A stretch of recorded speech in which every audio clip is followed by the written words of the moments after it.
نحمدہ ونصلی علی رسولہ الکریم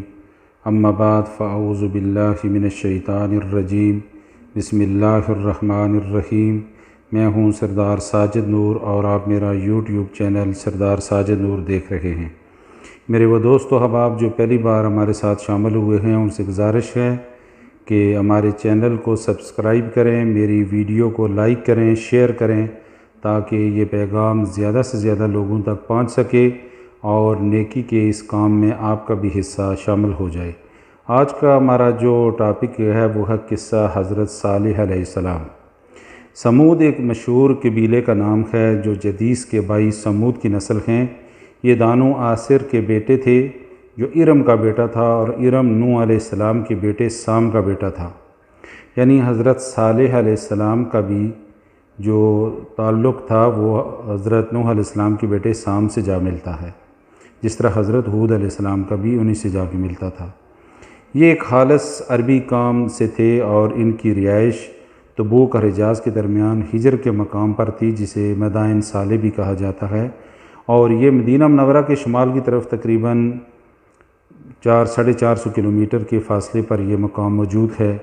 اس وادی کو ان لوگوں نے اپنا مسکن بنایا، اور ان کے بھی کام سیم وہی تھے جو قوم عاد کے تھے۔ حضرت ہود علیہ السلام کی جو قوم تھی ان کو عاد اولیٰ کہا جاتا تھا، اور یہ ان سے تقریباً 100-150 سال کے بعد یہ لوگ یہاں آ کر آباد ہوئے، اور یہ بھی اسی قوم سے تھے، اور ان کو عاد ثانیہ کہا جاتا ہے۔ ان کی طرف اللہ تبارک تعالیٰ نے حضرت ہود علیہ السلام کو اپنا نبی بنا کر ان کی ہدایت کے لیے مبعوث فرمایا، اور اس قوم سمود میں انہی میں سے اللہ تبارک تعالیٰ نے حضرت صالح علیہ السلام کو اس قوم میں مبعوث فرمایا۔ قوم سمود کا ذکر قرآن پاک کی مختلف صورتوں میں آیا ہے۔ سورۃ الابراہیم، سورۃ الاعراف، سورۃ ہود، سورۃ الشعراء، سورۃ النمل، سورۃ القمر، سورۃ الشمس، سورۃ الحجر اور سورۃ بنی اسرائیل، اور باقی کئی مقامات پر اس قوم سمود کا ذکر آیا ہے۔ قوم سمود کے یہ لوگ بھی جس طرح قوم عاد کے اندر بت پرستی تھی یا وہ پہاڑ تراش کر مکان بناتے تھے،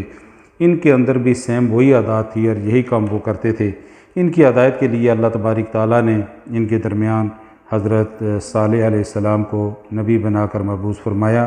اللہ تبارک تعالیٰ نے سورۃ الاعراف میں فرمایا وَإِلَىٰ ثَمُودَ أَخَاهُمْ صَالِحًا قَالَ يَا قَوْمِ اعْبُدُوا اللَّهَ مَا لَكُم مِّنْ إِلَٰهٍ غَيْرُهُ،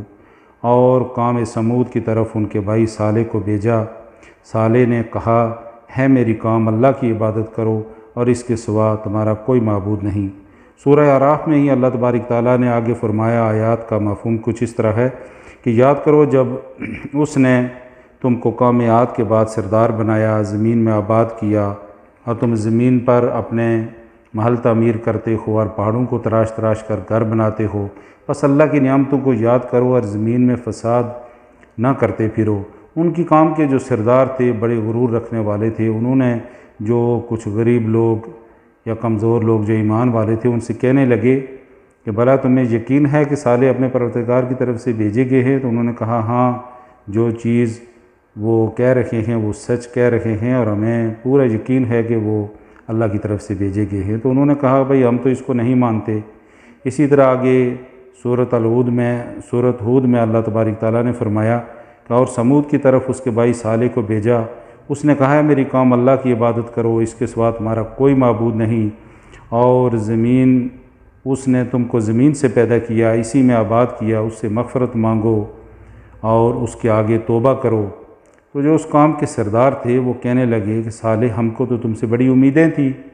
ہم تو یہ سمجھتے تھے کہ تم باپ دادا کی اب جو نام روشن کرو گے، کیونکہ حضرت صالح علیہ السلام نبوت سے پہلے بھی ان لوگوں میں بڑے معزز اور بڑے اچھے انسان صبر کیے جاتے تھے۔ تو جب نبوت کی ذمہ داری ملی اور انہوں نے ان کا وہ جو باطلانہ نظام تھا اس کو چیلنج کیا، تو وہ کہنے لگے کہ ہمیں تو بڑی امید تھی کہ تو ہمارے باپ دادا کا نام روشن کرے گا، لیکن تم نے اٹھ کر باپ دادا کے ہی کاموں کی مخالفت شروع کر دی۔ تو صالح علیہ السلام نے ان کو کہا کہ اے میرے بھائیو، تم جانتے ہو کہ میں پہلے بھی تمہارے اندر موجود تھا، یعنی میرے کردار سے تم اچھے طریقے سے واقف ہو، اور جب یہ عظیم ذمہ داری نبوت کی مجھے دی گئی اور میں اللہ کا حکم نہ دوں اور تمہارے کہنے پر چلوں تو مجھے بتاؤ کہ اللہ کے عذاب سے مجھے کون بچائے گا۔ پھر سورۃ الشعراء میں اللہ تبارک تعالیٰ فرماتے ہیں، آیات کا مفہوم کچھ اس طرح ہے کہ اور قوم سمود نے بھی پیغمبروں کو جھٹلایا جب ان کو ان کے بھائی صالح نے کہا کہ تم ڈرتے کیوں نہیں ہو، میں تو تمہارا امانت دار پیغمبر ہوں، سو اللہ سے ڈرو اور میرا کہا مانو، اور میں تم سے کو بدلہ جو میں تم پر محنت کرتا ہوں یا واضح نصیحت کرتا ہوں، میں کوئی اس سے تم لوگوں سے اس کا کوئی بدلہ نہیں مانگتا، میں تو اس کا صلہ اپنے اللہ سے مانگتا ہوں، یہ اجر میں اللہ پہ چھوڑتا ہوں، اور یہ جو باغات، چشمے، کھیت، کھجوریں، باغ اللہ نے تم کو عطا فرمائے ہیں، تم اس پر اللہ کا شکر ادا کرو اور حد سے نہ بڑھو، تو اس ملک میں فساد نہ پھیلاؤ۔ اسی طرح اللہ تبارک تعالیٰ نے آگے سورۃ نمل میں فرمایا کہ اور ہم نے سمود کی طرف ان کے بھائی صالح کو بھیجا، تو صالح نے کہا تم سب اللہ کی عبادت کرو، پھر بھی وہ دو فریق ہو کر آپس میں جھگڑنے لگے۔ صالح نے کہا بھلا میرے بھائیو تم بھلائی سے پہلے برائی کے لیے کیوں جلدی کرتے ہو، اللہ سے بخشش مانگو تاکہ وہ تم پر رحم کرے۔ تو اللہ تبارک تعالیٰ کا یہ پیغام وہ صالح علیہ السلام قوم کو سناتے رہے، واعظ و نصیحت کرتے رہے، لیکن کام کا ان چیزوں کا کوئی اثر نہیں ہوا۔ آخر وہ جو کام تھی انہوں نے کہا کہ اگر آپ اللہ کے سچے نبی ہیں تو آپ ہمیں کو معجزہ دکھائیں۔ انہوں نے یہ مطالبہ کیا کہ ہمارا یہ جو ایک سامنے پہاڑ ہے، اگر یہ پہاڑ پھٹے اور اس میں سے ایک عملہ اونٹنی نکلے تو ہم سب آپ پر ایمان لے آئیں گے۔ تو حضرت سیدنا صالح علیہ السلام نے اللہ تبارک تعالیٰ سے دعا کی، اللہ تو ہر چیز پر قادر ہے، اللہ ہر کام کرنے والا ہے۔ تو انہوں نے دعا کی کہ اللہ تبارک تعالیٰ تو اس پہاڑ سے ایک اونٹنی نکال دے، شاید کہ یہ صراط مستقیم پہ آ جائے۔ تو ایک دن مقرر کیا گیا جس دن وہ سب اکٹھے ہوئے اور حضرت صالح علیہ السلام نے ہاتھ اٹھائے اور انہوں نے دیکھا کہ وہ چٹان پھٹی اور اس میں سے وہ ایک اونٹنی نکل آئی جس کا انہوں نے مطالبہ کیا تھا۔ اب جب وہ اونٹنی نکل آئی تو یہ لوگ دو گروہ میں تقسیم ہو گئے۔ کچھ لوگ تو ایسے تھے کہ جو صالح علیہ السلام پر ایمان لے آئے، لیکن کچھ اسی طرح وہ اپنی اس برائی پر ڈٹے رہے اور وہ ایمان نہیں لائے۔ لیکن حضرت صالح علیہ السلام نے ان کو کہا کہ اب کیونکہ تم نے یہ اللہ سے یہ نشانی مانگی، اللہ نے یہ معجزہ دکھا دیا، لیکن اب یہ تم لوگوں کے لیے ایک آزمائش بھی ہے۔ یہ اللہ کی اونٹنی ہے، یہ کوئی عام اونٹنی نہیں ہے۔ اس پوری وادی کے اندر ایک بڑا کنواں بنا ہوا ہے جس کنویں کے اندر پانی تھا۔ صالح علیہ السلام نے کہا کہ یہ اونٹنی جہاں چاہے گی چرے گی پھرے گی، تم میں سے کوئی اس کے راستے میں روک رکاوٹ پیدا نہیں کرے گا، اور کبھی اس کو نقصان کی نیت سے ہاتھ تک نہ لگانا اس کو، یعنی اللہ کے عذاب سے خبردار کیا ان کو، اور کہا کہ اب اس کنویں سے جس کنویں سے وہ پانی بھرتے تھے، کہا کہ ایک دن پوری کام اس کنویں سے پانی بھرا کرے گی اور دوسرا دن جو ہے وہ اونٹنی کا ہوا کرے گا، اور دوسرے دن اس کنویں سے اونٹنی پانی پیا کرے گی، اور جس دن اونٹنی پانی پیا کرے گی اس دن کوئی اور آدمی یہاں سے پانی لینے کے لیے نہیں آئے گا۔ اب یہ ایک بڑی آزمائش بھی ان کے لیے آ گئی۔ اب کچھ عرصے تک تو وہ اس چیز کو برداشت کرتے رہے، دیکھتے رہے، لیکن کہتے ہیں کہ ان کی قوم کے اندر 9 لوگ ایسے تھے، 9 سردار ایسے تھے جو بہت بڑے شرپسند تھے، جو لوگوں کو صراط مستقیم پر نہیں چلنے دے رہے تھے۔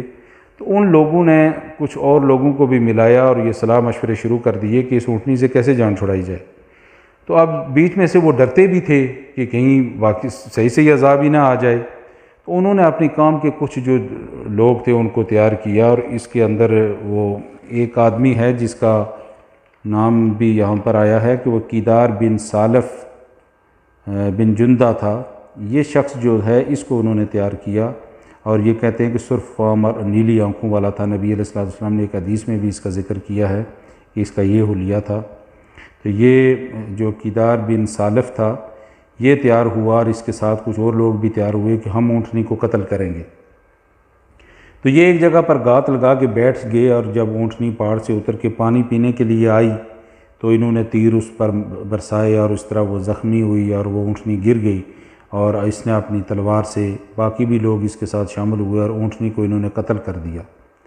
بس وہ اللہ کی سب سے بڑی نشانی تھی۔ جب اونٹنی کو قتل کر دیا اور انہیں کچھ نہیں ہوا تو یہ بڑے خوش ہو گئے کہ ہمیں تو صالح نے بڑے عذاب سے ڈرایا تھا، ہم نے اونٹنی کو قتل کیا، کچھ نہیں ہوا۔ جب حضرت صالح علیہ السلام کو اس بات کا علم ہوا اور وہ آئے اور بڑے غمگین ہوئے، اور انہوں نے لوگوں کو کہا کہ اچھا اب وہ حجت پوری ہو گئی، اب تم 3 دن ہیں تمہارے پاس، اب 3 دن تک جو عیش و عشرت تم نے کرنی ہے کرو، اپنے گھروں میں رہو، 3 دن کے بعد تم لوگوں کا انجام ہو جائے گا۔ اب یہ لوگ انتظار کرنے لگے۔ کہتے ہیں ان پر جو عذاب کی ابتدا تھی وہ جمعرات والے دن سے شروع ہوئی، اور یہ لوگ حضرت صالح علیہ السلام جو ان کے ماننے والے تھے ان کو لے کر وہ اس وادی سے نکل گئے۔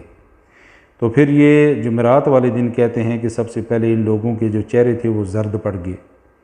اور جمعہ والے دن جو ان کے چہرے تھے وہ سرخ ہو گئے، اور ہفتے والے دن صحیح نحوست ان کے چہروں پر چھا گئی اور سیاہ ہو گئے ان کے چہرے،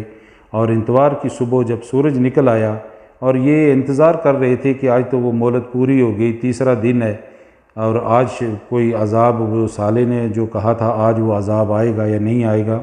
تو یہ وہی اپنے جو بڑے بڑے گھر انہوں نے تراش کے بنائے ہوئے تھے ان کے اندر بیٹھے ہوئے تھے کہ ایک زور کی آواز آئی، ایک اتنی خوفناک آواز آئی جس کی وجہ سے ان کے دل پھٹ گئے، ان کے دماغ مفلوج ہو گئے، اور جس جگہ پر یہ بیٹھے تھے وہاں سے ہل نہیں سکے، اور اس طرح یہ پوری نافرمان قوم تباہ اور برباد ہو گئی۔ اور پھر حضرت صالح علیہ السلام کا جب گزر اس وادی سے دوبارہ ہوا، وہ دوبارہ آئے اور انہوں نے لوگوں کو دیکھا، اور وہ ہستہ بستہ شہر جو ایک عبرت کا نشان بن چکا تھا، تو پھر انہوں نے ان لوگوں سے خطاب کیا، وہ جو مرے ہوئے لوگ تھے، اور انہوں کو کہا کہ جو میں نے اللہ کا پیغام پہنچایا تھا اور جو میں نے تم کو جس عذاب سے ڈرایا تھا اب تم کو یقین ہو گیا ہوگا، بالکل اسی طرح جس طرح کہ سیدنا محمد رسول اللہ صلی اللہ علیہ وسلم نے بدر کے مقام پر جاتے وقت وہ جو کفار کی جو لاشیں تھیں جو کنویں میں ڈالی گئی تھیں ان سے خطاب کرتے ہوئے کہا تھا کہ آج تم کو پتہ چل گیا ہوگا کہ جو اللہ کا پیغام میں تم کو دے رہا تھا وہ حق تھا یا سچ تھا۔ تو سیدنا عمر رضی اللہ تعالیٰ عنہ نے عرض کیا یا رسول اللہ کیا یہ سن رہے ہیں؟ تو آپ نے فرمایا یہ تم سے بہتر طریقے سے سن رہے ہیں لیکن یہ جواب نہیں دے سکتے۔ تو پھر سیدنا صالح علیہ السلام نے بھی قوم سے اسی طرح خطاب کیا، اور پھر انہوں نے وہ وادی ہجر کو چھوڑ کے پھر فلسطین کی طرف چلے گئے۔ آج بھی وہ مکان اسی طرح موجود ہیں، ہم کو بھی وہاں پر جانے کا اتفاق ہوا، وہ کنواں بھی اسی طرح موجود ہے جو تقریباً 30-40 فٹ گہرا ہوگا، 10-12 فٹ چوڑا ہوگا، وہ اس وادی جو جہاں وہ پہاڑوں پر انہوں نے تراش کے مکان بنائے ہوئے ہیں اور درمیان میں جو پلین جگہ ہے اس میں یہ کنواں موجود ہے، اور آج بھی وہ گھر عبرت کا مقام بنے ہوئے ہیں۔ وہ لوگ جنہوں نے اللہ اور اللہ کے رسول کی نافرمانی کی، اللہ نے ان کو عبرت کا نشان بنا دیا۔ وہ گھر تو آج موجود ہیں لیکن ان گھروں کو بنانے والے جو لوگ ہیں ان کا نام و نشان بھی یہاں پر نہیں ہے۔ اس لیے اللہ تبارک تعالیٰ اکثر واقعات قرآن پاک میں بیان کرنے کے بعد فرماتے ہیں کہ اس میں نشانیاں ہیں عقل والوں کے لیے۔ دعا ہے کہ اللہ تبارک تعالیٰ ہمیں اپنے نبی سیدنا محمد صلی اللہ علیہ وسلم کے طریقے پر، مبارک طریقے پر ہمیں چلنے کی توفیق عطا فرمائے، اور وہ لوگ جنہوں نے انبیاء کی مخالفت کی اور وہ تباہ و برباد ہوئے ہمیں اللہ تبارک تعالیٰ ان لوگوں کے راستے سے محفوظ رکھے۔ یہ ایک انتہائی مختصر ہم نے واقعہ بیان کیا، اس میں کوئی کمی بیشی غلطی کوتاہی ہو گئی ہو تو اللہ معاف فرمائے۔ اللہ تبارک تعالیٰ ہم سب کو صراط مستقیم نصیب فرمائے۔ وآخر دعوانا الحمد للہ رب العالمین۔